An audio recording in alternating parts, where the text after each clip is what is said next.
Hey everyone! So I'm back again, and today don't forget that we are doing more toe-up socks. So today will be toe-up toes. And if you haven't been here before, my name is Kelly Slack. I was invited to guest teach by Heather from Pearly Shell Fiber Arts.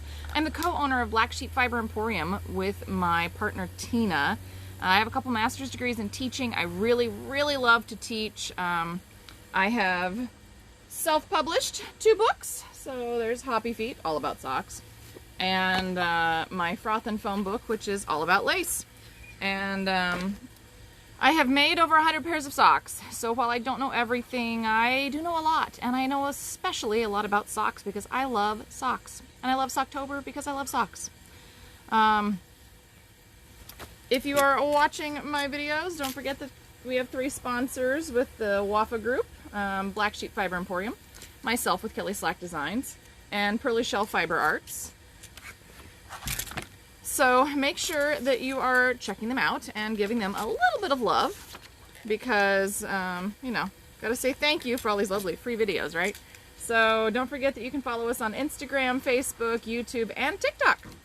So we do try to be as social as we possibly can, and I am trying to make sure that I put all of these videos up on the Black Sheep Fiber Emporium YouTube channel so that you can follow along there if that happens to be your media of choice.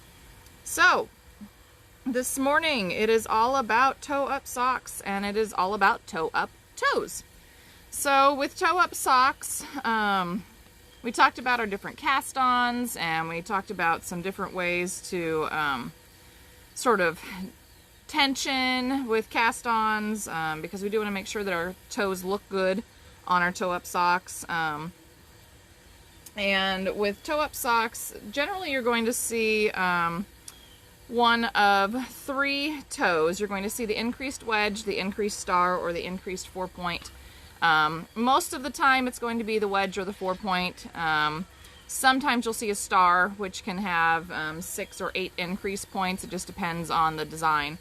Occasionally you might also see one that has some patterning. So you might have a toe-up sock that is a toe-up colorwork sock, or toe-up lace, toe-up cables. So they may have some extra patterning on that toe. But in general, you're going to find that toe-up wedge, which looks like this guy, where you can see there's increases on each side. 1, 2, 3, 4. So that's just a toe-up wedge right there. This one happens to be the increased star, where there are actually 6 points where you are increasing, or 5 points, hang on. 1, 2, 3, 4, I guess this one's just a 4-point. This one's a 4-point, not a star. My apologies. Which is kind of a star. It's kind of the 4-point, kind of a star. But with this one, you're just increasing evenly at 4 points all the way around. With a star, you would be increasing 5, 6 points all the way around. And the entire idea is that we are increasing out so that we can have that toe shape so that our socks will fit our feet, right? That's the idea. Toe up toes. So I went ahead and I cast on 8 stitches, 4 on each needle. And, oh, and I don't have this in the right spot. Hang on. Oh, look, I didn't quite finish my row. I was almost finished with my row. So close. That is one thing. Let me finish my row here. 2, 3, 4, 5. There we go. This is why it's really important to mark the beginning of the round on your toe-up socks. Because I marked the wrong spot. So there we go. I made a tiny little sock, or started a tiny little sock, tiny little toe-up sock. So here it is, tiny little toe-up sock. And I used my Kelly's cast-on my tiny little toe-up sock. And then I am just doing a wedge. So I have my increases on either side of the stitch on each side of my toe. This is a tiny little toe. Because I already have one. I have my top-down keychain sock. So now I'm going to make my toe-up keychain sock. They'll be a little bit different, but totally cute. So that is the idea with my tiny little sock. And I'll flip the camera down and show you that in more detail in a little bit. So when it comes to your toes on your socks, it's really important to think about how the sock is going to fit your foot. So if you happen to have narrower toes, if we go back to that diagram that I've used, put that back up, with our toes, we need to think about how it fits our toes. So if you happen to have a deeper toe or a narrower toe, if you happen to have a more pointed foot so that your toes slope to one side, or maybe your toes are wider in the middle of your toes, then you might need to shape that toe just a little bit differently. And you can still do that with your toe-up socks.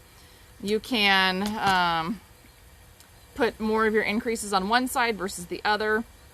You can increase a little bit slower. You can add some extra length just by putting in extra plain rows, or skipping the increases between the rows twice instead of just once, so that you can add extra length in your toe, because maybe you've got really long toes and the ball of your foot is further back, so you might need to adjust how many rows of knitting you have between your increases so that you can make sure that your socks fit your feet as best we can possibly make them, right? Because, I mean, we're making these specifically to fit your feet or to fit someone else's feet.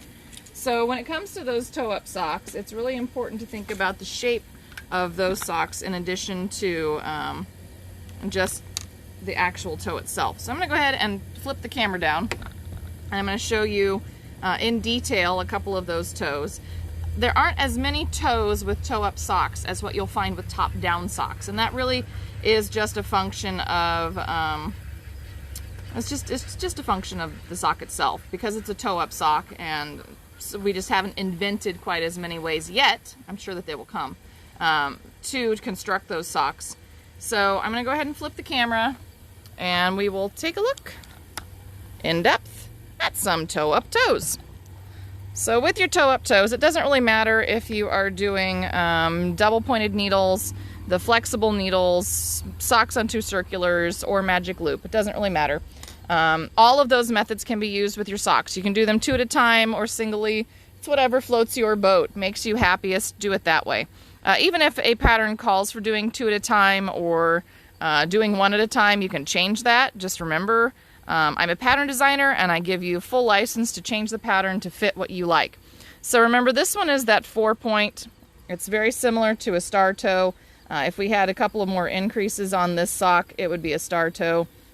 And let me grab that top-down star toe, just so you remember what that is. So this is a top-down star toe here.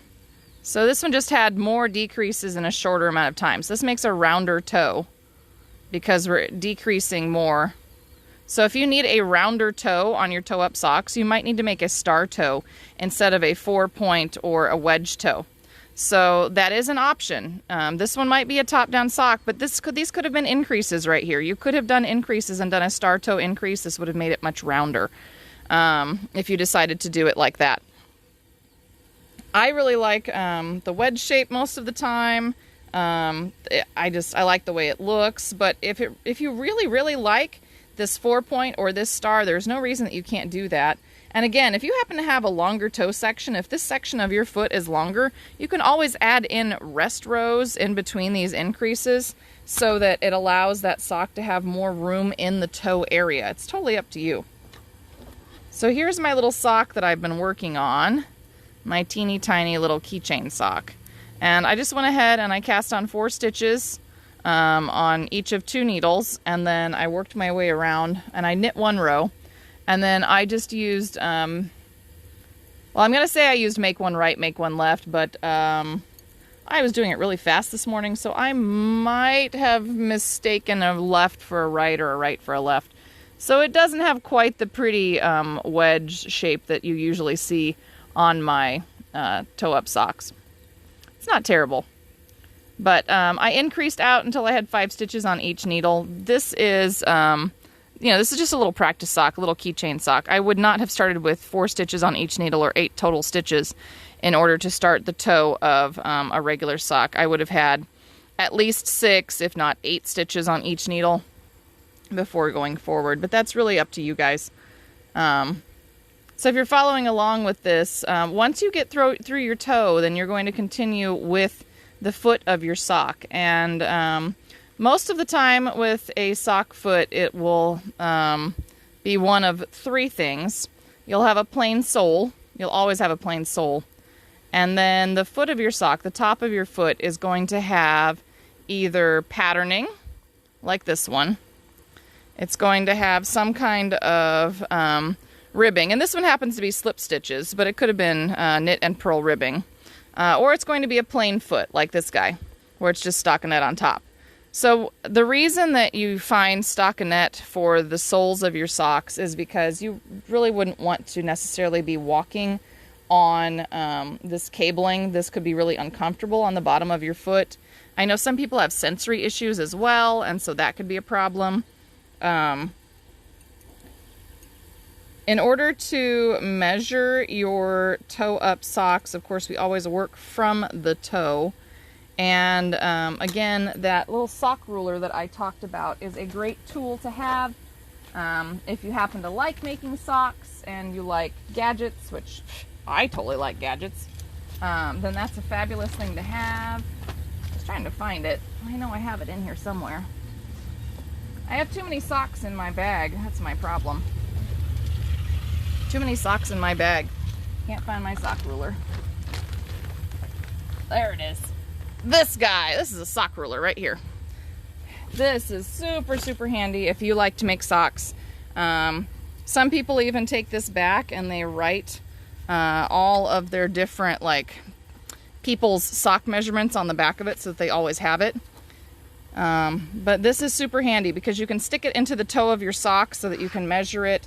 Getting accurate measurements for where to start your, in this case, we'll talk about heels in the next video, but this is a gusset area where we have to increase out so that we can do the toe up heel flap.